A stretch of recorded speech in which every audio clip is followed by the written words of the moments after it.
Hello and welcome, everybody. Week 3 in the books. This is the BAMS cast recap. We've got Commish on site. When we're talking classics, we find different times for us to be able to make it happen, but nothing beats Destinations Intact World Traveler, the Commish, sipping on what appears to be a cold brew. Where are you reporting from today? Tim, so we're in BAMS 10.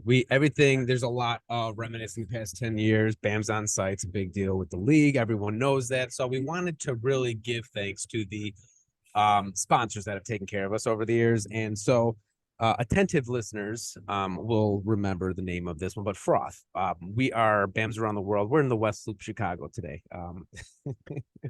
Let me just get this ad in here. So Froth, come into this weekend and buy a $7 cup of coffee and say BAMS, and we won't watch you decide whether or not you want to provide a tip.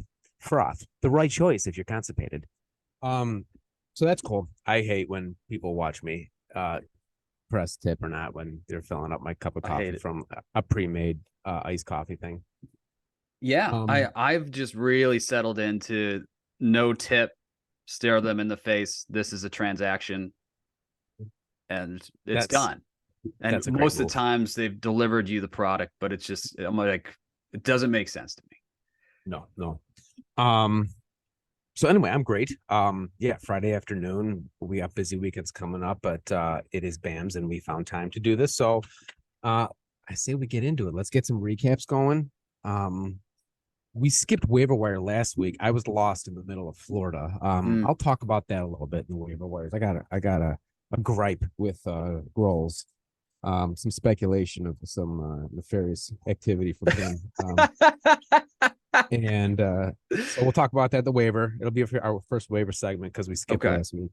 And then, we got who's going to die. We got whatever else we want to talk about. Who knows if we're going to have some new segments, probably. And let's kick things off. I have not looked at the matchups, typical.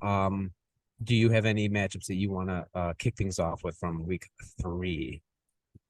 Yeah. Oh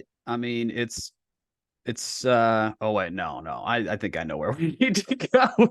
We can't bury the lead. We had a 200-point score last week in week 3. So tough draw for the new old guy, Danny Boyle, going up against the buzzsaw. And your number one team, the Tot'num Hotspurs, owned by Ben Ford, it was a 205-point output against Danny Boyle's 97. This was the week. If you are the fan, if you are the Finns fan in our league, and that team puts up 70 points, the most since the 60s, and you own Mostert and Tua, that's a pretty good setup. So almost like the low light or the middle of the road for him was Christian McCaffrey with 22 points. Like that was just like a sub bullet, but you had 28 from Tua. You had 43 from Mostert, who was the second highest scoring running back on his team, because I think Devin Achane had a 50 something that he tossed out, who was sitting on Baloney Squeeze's bench, I believe. Which we got text updates there, but Tua 28, Keenan Allen 38. I think he's the wide receiver 1 through the first few weeks. Yes. Yeah. So Keenan Allen, a perennial boring guy to draft. Amazing work in the draft by the Hotspurs, jumping on that, because not only was it a great output last week, but in no surprise at all. And if we had done dead guys last week, I think we clearly would have had Mike Williams on our list. He is dead for the year. So that opens up even more opportunity for Keenan Allen. So that's just, this is strong of Tua, Keenan Allen, DK Metcalf. DJ Moore is the weakest part, and the Bears will continue to suck for eternity. So that will still be tough. Darren Waller, 4 points. It's just like, after all of this, I think that's really the kicker, is to have his defense, Buffalo, beating up on Washington with 32. So that's what it takes to get to 200. Honestly, could have had even more. And Bamlytics, but have we had a 200-point scorer in league history? Few and far between, Hardo. Few and far between. I don't have those numbers. We are a little depleted here on the road, but I know I've seen it too in the past, and I would bet the analytics department did not travel with you to Froth they today. don't travel. No, they did not. We kept them with Duncan. Yeah, no, it's great. It's two. I think I took the most points home last year, and it definitely was not 200. So, only been a handful. Congratulations to the Ford. I'd like to talk about how bad his team's going to be halfway through the season. You began shaking your head as I was getting like halfway through that roster, and you're like, he won't last. Tua, Mostert, he's going to be drowned out by the rest of the team. Waller didn't do. Yeah, go ahead. And I was complimenting Keenan Allen a lot, as you should when he is healthy. He's a beast, but I mean, it's also it's not a name that is known for stability and long-term health. No, but no, congratulations, Ford. I'm only kidding. That's huge. He should be milking it on the text threads as he is. He will be the subject of the cover picture today. I won't go into any more detail on that for this week. Now we're gonna go into the second matchup. I'm gonna get mine out of the way. Tim, it's been a bad few weeks for you, boy. Yeah. 75 points. 75 points for yeah, boy. Yeah, boy. Fell short of my 89 in week 2. Not good. Not a good trend. 1 and 2 lost to the Fiana, who's also struggling. But I mean, just a quick, I benched Justin Fields this week after a putrid beginning to the season. St. Brown, Diggs, my 2 wide receivers, just barely putting up enough points to be relevant. No, ETN's fine, but Josh Kelly dropped, Hunter Henry, Breece Hall. I don't know if you noticed on the waiver wire this week, but I dropped almost half my team. I mean, I like I do think dropping Fields is like the right move. I try not to be a prisoner of the moment, but like I didn't drop him. I just didn't play him. Okay. But he's close. He's disciplinary benching. Big time. Send the message. That's good. I don't want to take anything away from the Fiana, though. You got to beat the shit teams, and that is what the Commissioner's team is right now. So congratulations to Fiana. 20 points from Lamar Jackson. Hey, Lamar Jackson, when are you going to throw a touchdown? He's got 2 on the season. We will talk about Tank Dell. That was a great pickup by the Fiana, 21 points to make it a comfortable win. Elijah Moore is going to be okay through the season. Cleveland, 12 points. Good win all around. Nothing too crazy. Just a couple of fumbling teams that, I didn't do well. So anyway, I would say if you just want to laugh, I think it'd be like pull up this matchup anything to cheer up the commish. But if you pull up this matchup and you just like look at the top scroll, it looks like the numbers don't add up. Where I'm like, oh, the commish had 15 from Diggs and 16 from Amon-Ra and 16 from Travis Etienne, and then I look at the Fiana and I'm like 7 from Lockett, 6 from DeAndre Hopkins, 2 from Derrick Henry, 4 from Tyler Algier. 2 for Taysom Hill. I'm like, how the fuck did he score points? So it was 94 for the Fiana. I mean, it's not a bad week. But yeah, I think it was Tank Dell was really like him getting 21 out of Tank Dell was big. 12 from the Cleveland defense, which looks like a keeper defense for the rest of the year. And then the 28 from Lamar Jackson, who was running a lot. So I mean, that's where you got the production, but it was just funny scrolling through of like, what the hell happened here? No, that's a great point. 2 very inconsistent teams. You're not going to get good output from the entire team for either of us, at least early in the season. And Jay just got a couple bigger hitters than me. So that's that. We'll move on. I'll talk about the concept of rock bottom in the week's recap too. It's a good place to be this early because, like Ford's team, how bad it's going to be later on. Just look out. Just look out. Oh, Anyway, week 3, huh? All right, let's yeah. go to a tough loss. It appears to be the highest scoring. Well, aside from the Ford situation, but Mhm. tough loss for the Diesel guys, putting up 141, and they fall to Marianne's Hammocks, who put up 151. Just Marianne's Hammocks just has studs. Patrick Mahomes, your number one QB on the year with 26. Davante Adams on a Vegas team, which, I mean, we've been here before. The concern going into the year of like, what's Davante going to do on a team that doesn't have a lot of other receiving talent and a downgrade at QB? Just get open Mhm. on every play, even though they know that's where they're trying to throw the ball. He's just that good. So 36 for Davante Adams. T. Higgins is looking rough, man. He had a tough go.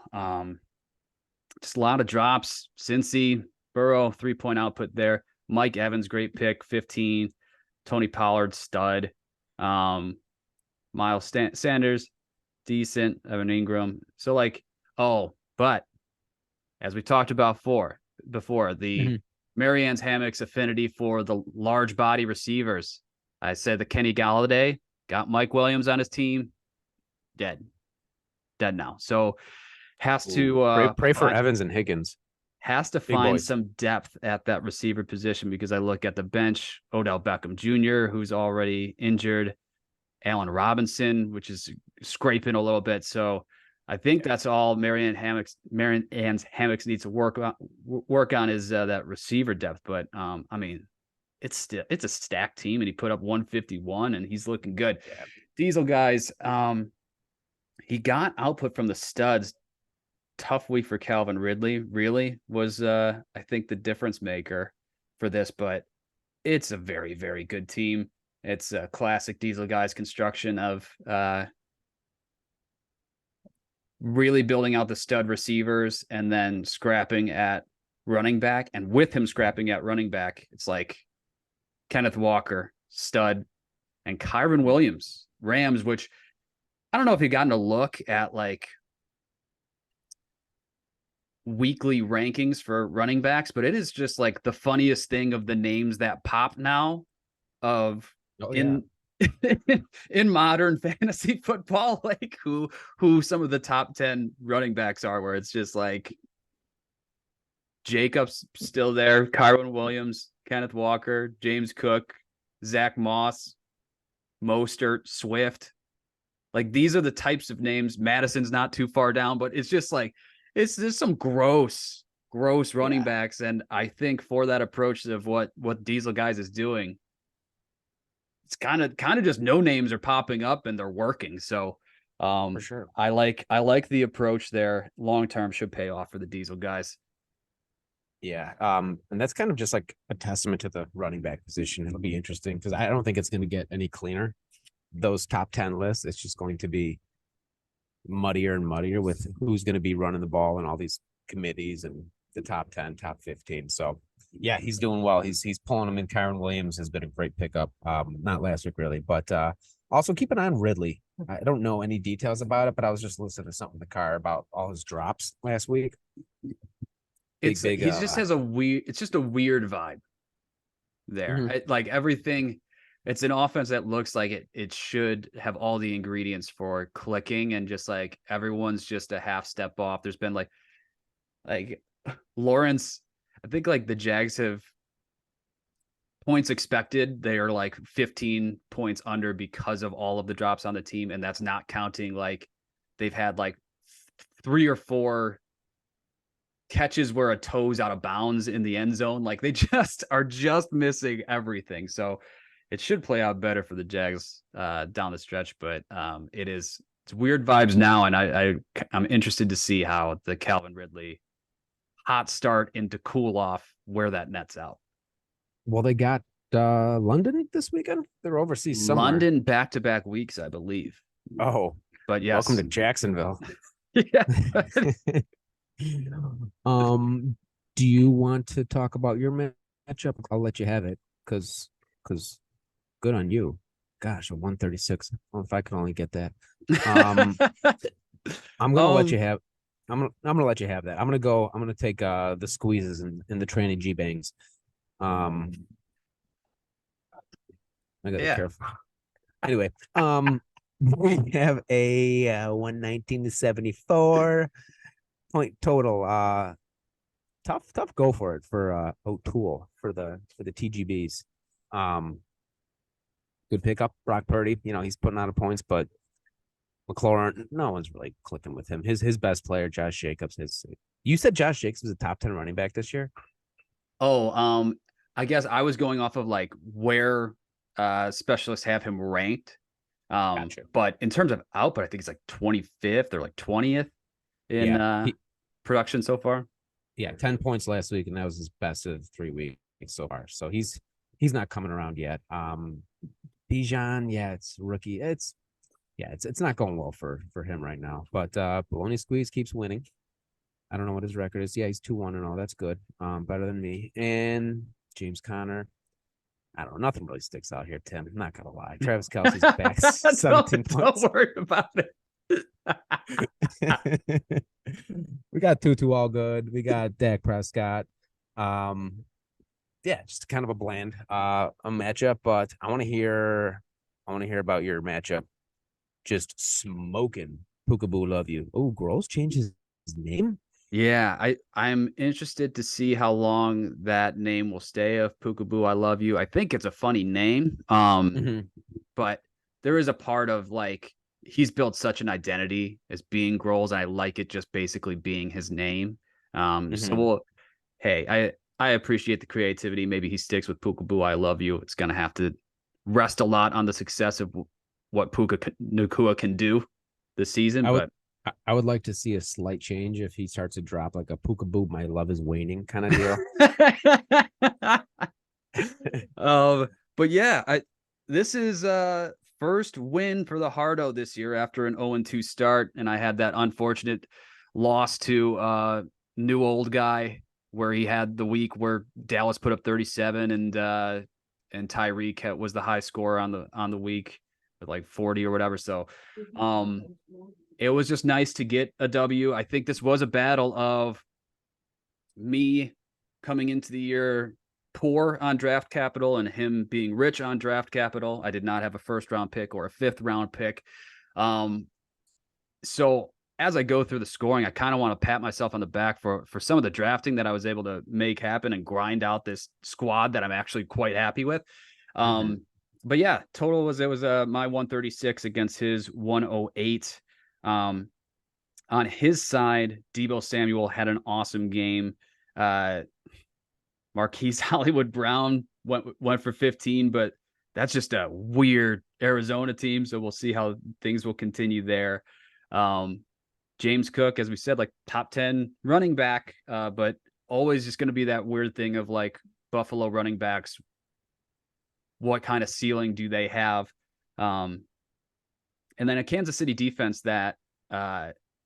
that's the scary thing about Kansas City overall is that their defense is getting like really good. So similar to the Cleveland Browns call out I had earlier, I think Kansas City's a defense you could keep for the whole year too. Mm-hmm. So it's a decent team. Puka had his worst game of the year, which was like it was 10 points. He's still solid. The Jahmyr Gibbs pick. I mean, we gotta it, and we're recording this after seeing the Thursday night game where David Montgomery cucked him for 3 touchdown rushes. Like it is you have that idea of like just the rookie flash and the explosive talent and the pass catching and it's all there, but it's just not being leveraged from that team and Detroit's winning. So who gives a shit? Yeah. Yeah. Um, I wouldn't say it's a panic button moment yet for Gibbs, No one's saying panic. but no, Gurley might be. He's been known to overreact. But congratulations. Yeah, that's great. I think Debo's gonna miss this week, so that's a tough loss for him. If it's not been confirmed, I'm going Oh yeah. to Yeah, speculate. he's questionable. Yeah. And then yeah, for me to gloat about my my roster construction of a team that's 1-2. I could lose to you this week. I could be 1-3 and in the pits, but still, Herbert's really good at being a quarterback. He's throwing a lot of touchdowns. QB1, right? Yes, and this is a special segment of the time machine. We're gonna fast forward to tomorrow. You know who's number 1 in waiver priority? This guy. You know who's getting Anthony Richardson? This guy. He's gonna be on my fucking team, and I'm psyched. So don't even release this. This can be they'll see the news in the league, but it is so funny because I have all these text threads about our league, and it is just radio silent. No one's saying a thing about him being on the waiver wire.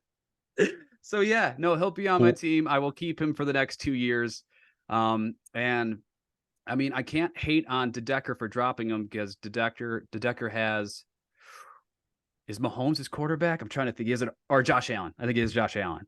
Yes, Josh Allen. And does he have anyone else and Anthony Richardson is on Derek's team. Oh, yes. Never mind. I'm looking at last week's thing and he dropped him. Whoops. But here's the thing. Like, I get it. He has Josh Allen. I don't like carrying 2 quarterbacks unless there are special circumstances. And I think this is one of them. But when I drafted Herbert, I was like, well, I'm not going to draft another QB. And then it just kept dropping. And I think Richardson was drafted in the 12th round. So his keeper status is crazy. Fields, I was excited by him too. Year, right. So. It could be a Good field situation. The guy's already concussed himself. But well, I think that was another thing too I was going to say, I'm not going to hate on what Derek DeDecker's doing because he's number 2 in the league right now. And we were talking about waivers when it was Jerome Ford was the pickup. You had 1 million people putting in waivers for Jerome Ford. And he had that top waiver priority, and he was the only person to put in a waiver for Adam Thielen. Didn't even touch the Jerome Ford pickup. So he got Adam Thielen in the number 1 priority. New old guy Danny Boyle got Jerome Ford as the number 2 waiver priority. And I think there was like a little bit of that sense of him being on an island wanting Thielen, but then Thielen was awesome last week. So, maybe the guy's just thinking steps ahead, but Richardson's going to be on my team, which then I'm like, right now, I'll just tell you, like, who wants Herbert? I'll trade Herbert. I don't care. So looking at my team, Herbert, unbelievable quarterback. AJ Brown, stud, finally had his coming out party this year in week 3 with 18.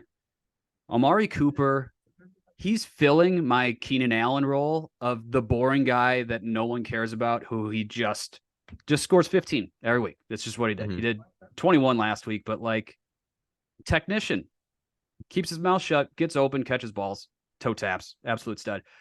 Michael Pittman, which I think I got him in the 7th round. Now I could stack him with Anthony Richardson. Pretty psyched about that. Madison Pacheco. All my running backs are gross. They're not really good. George Kittle finally also got his shit together, came out. And then Christian Kirk. But that's what I was doing. I was just bargain bin, pulling 6th, 7th rounders out of my ass. And all of these receivers are doing just fine. So yeah, it was a fun week. Looking to make this team stronger. Rashee Rice on KC, starting to build a little bit of a reliable role as the zone finder. So maybe it's just me being super pumped after winning 1 game, but considering that I was the guy that did not have a 1st round pick, your boy's feeling optimistic. I love it. I'm going to jump in with a new segment here. Please. New segment. Did you hear that? Like, the slightest squeak. It was like, meow. It was like, meow, meow. New segment's called What a Feeling, and you right now. I want that. Just give me a week of just everyone hitting everything going my way, having the number one waiver spot. It's just it looks fun, and I'm hoping it's contagious. Because yes, that's what fantasy football is about. Of that, just optimism. And go ahead. I was you just 7 days ago. So like, yes, everything can flip. So things will happen, dude. Things will happen. Love it. Are we last missing match. one last? Okay. Yeah, we are. It's Derek beating Shasky, but then I started looking at it, and Shasky's team starts off with Pickett, a quarterback, and I really don't want to look at the rest of it. Wait, hold on. I got Bamlytics on Pickett here. So love it. Shasky, him starting Kenny Pickett is brought to you by Parliaments. Like, this is, you do want this smoke.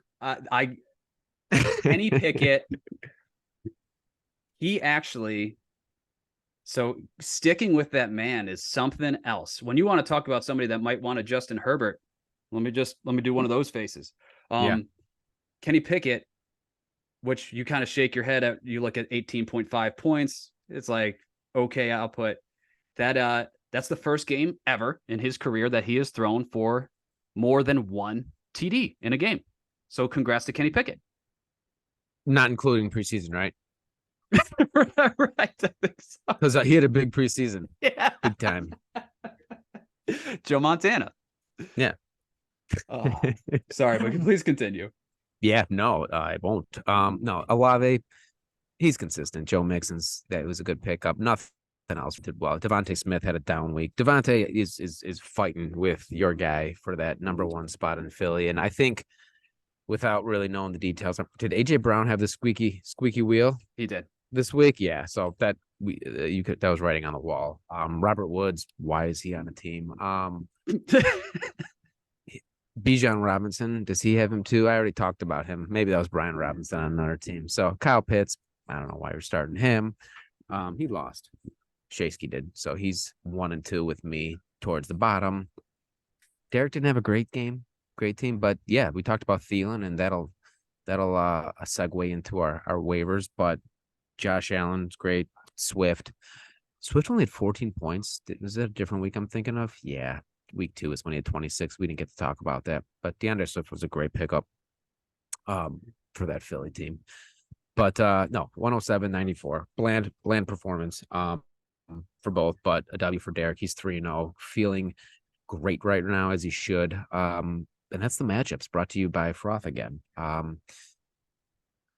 And I'd say one call out on the Derek is, I'd have to check at his scoring on the year, but to me, he feels like he's just always going to get to triple digits, might not put up a crazy performance, but you better bring some level of game or he's just going to put you away.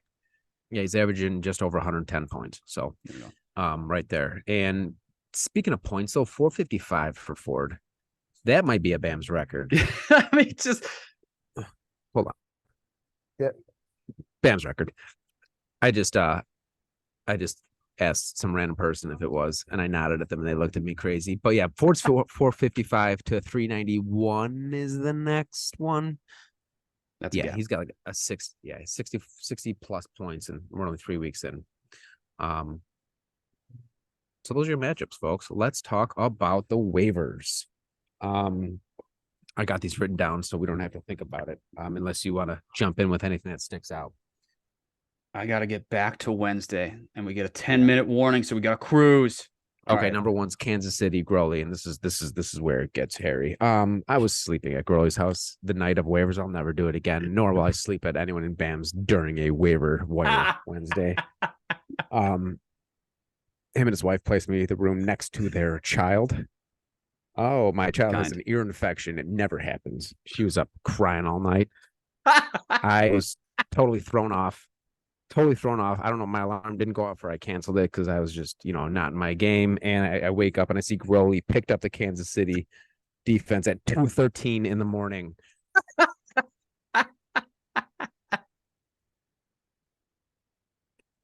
You know what? Hold on. I'm not saying anything, but I think like Growley probably wanted to stay glued to the waiver wire. So maybe like the doctors gave medicine and he was like, no, we're gonna hold off tonight. I need constant alarm reminders to keep me up, which can be my crying child, so that I can stay on this waiver wire and make a move. Yeah, no, pretty dastardly. it was brutal. I mean, he's talked about leveraging the child before, so it's black and white.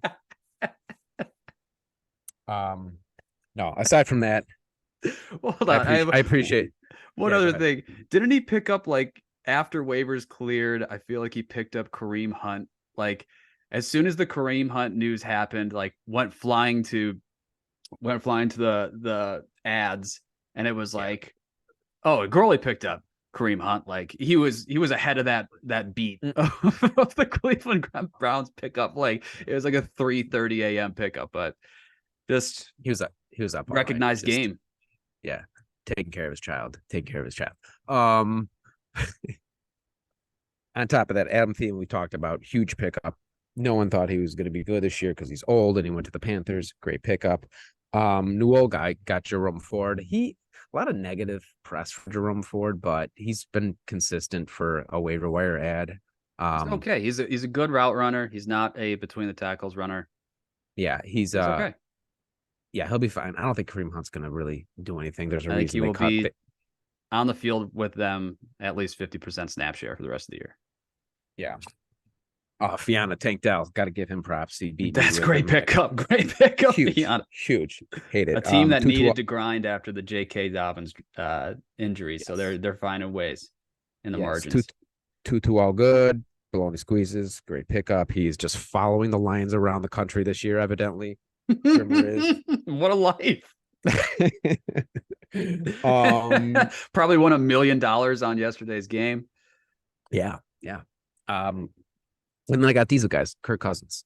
If he's not number one, I'm pretty sure Herbert's number one, but Diesel or Cousins is right up there. So picking him up off the waivers, playing him when Burrow is just a enigma right now. Kudos to the Diesel guys. That's all I got for waivers for this week. We're skipping week 2 because Dems to breaks. Too much. Yep. Yeah. Okay. Who's gonna die? That's what I really want to know, Tim. I know where I'm going. It's a good question. You go. Yeah, we're going quarterbacks first, and Tua is has done enough on the field. He's gonna be. Got it. Is it easy enough to say another concussion for Tua, or is that just? Should I get more creative? I think someone's he's gonna roll his ankle over someone, or someone's gonna land on his ankle. It's gonna be a foot injury for Tua. Okay, I'm gonna go with. I'm just gonna say that's just based solely on Ford sexting and taunting. That's why I'm going here. So, just I want him to know that. Go ahead. What do you got for quarterback? Hate to do it to Diesel guys, but just it's weird watching Joe Burrow. It's either like, since he does what they've always done, which is they look terrible at the start of the year and figure everything out, and awesome defensive coordinator and explosive offensive pieces that they make something happen. But it's a little bleak, and I'm just not encouraged by them continuing to roll out Burrow when his leg is just falling off. So I'm poking at the weakness right here a little bit, but you keep rolling this guy out. It's a much bigger risk than I think people are giving it credit. So Joe Burrow is going to be just re-aggravating that calf. Yeah, that's great. That's a great pickup. High percentage pickup. Running backs. I don't think Tony Pollard's ever played a full season as Zeke's backup. What do you expect as the lead back? Yeah, he's gonna pull his hamstring. He's not ready for this role. It's 4 weeks in now, and who did I pick up? Rico Dowdle? Is that the guy? Did I pick him up? Yeah, I picked him up, and he's gonna shine. And Commissioner's gonna be on Cloud 9 next week talking about Mr. Rico Suave Dowdle. Oh, he's got a Rico Suave pick too. Yeah, done. Yeah, scope that. Nice chain. Okay. Alvin Kamara, welcome back. You dead? Oh, that's lovely. Who all the hasn't? stuff Is about that like one leg weighing more than the other, and that was the key to him coming back. Congratulations to the new old guy who owns Kendre Miller. Yeah, I just think it's just old running back. Maybe he sees a little too much action too quick. It'll be like a 3-4 weeker, but just like a good soft tissue injury. okay? Um, all right. I like that pick. Let's wide receivers. Mr. Yep. Mike Evans. There's a reason I didn't want him on my team No. because he's aged and it'll be a knee. It won't be severe. He'll like knock knees with someone and it'll be just like knee bruise or some BS. But they'll give him like a breather a week or something, one or two, and then right after that. So I'm gonna say Mike Evans. He's 30. Yeah, he's at the age of bruised knees and stuff. So Michael Evans. And fun fact, they're playing New Orleans. So the Marshawn Lattimore rivalry it comes back again. So they're just gonna fight too. So maybe he hurts it on a play, or he hurts it wrestling with Marshawn Lattimore on the first snap of the game. But yeah, That's what I was thinking. I had that. I knew all that. So yeah. I will go with a player that I love and I actually think will play the entire season and be awesome. But Zay Flowers, as all of the guys who are supposed to die on the Ravens are dying, which is like Rashad Bateman, OBJ. It's just funneling more passes to Zay Flowers, who is awesome at getting open and can beat players deep. But the way that the Ravens are using him is just all on crazy short drop off passes. And it's just putting him in harm's way over the middle of the field and just close to the line of scrimmage. So every time he's getting the ball, he's not getting out of bounds. He's taking hits. He's a slight frame guy. So I love him, but Tottenham Hotspurs, especially after a 200-point week, I got to take a shot on one of his players. So we'll go Zay Flowers at the wide receiver position. Okay. Love it. Quick. We are way ahead of schedule. So we got a minute 47. So I'm going to talk about, okay, so we got Ford, who got the best week. He's leading in that section. 204 is going to be hard to beat. Typically, after week 3, those are when the big numbers come out, when the buys come in. So Ford's about 78% chance to take that money. He won the week, so he wins the $50. So it was me. I lost Survivor week 2. O'Toole was already out. So who lost last week? That was a close one. Fiana. Talk about a little letdown. Fiana won the week, but he lost Survivor in week 3. Oh, tough combo. And he lost by a point to Shasky. So we had a little versus going on with Fiana and Shasky too. So he's out. Is that the only money thing that we can talk about? Okay, we got less than a minute. So I'm just gonna say that I hope everyone has a great weekend. I think the weather's supposed to be nice, so enjoy the games, enjoy the Ryder Cups, and appreciate everyone's attendance. Dan Polanka, get home safe from San Francisco. Rimmer, safe travels to wherever the Lions play next. Tim, what do you got? And just some of the battles this week: me versus you in a battle of the Ridgeway. And then everyone knows that. Yeah, that is the street we grew up on. And then Civil War of the Rins this week as well. Diesel Guys versus Fiana, which Diesel Guys is projected to win there. But pray for their wives, poor girls. And then the number 1 team versus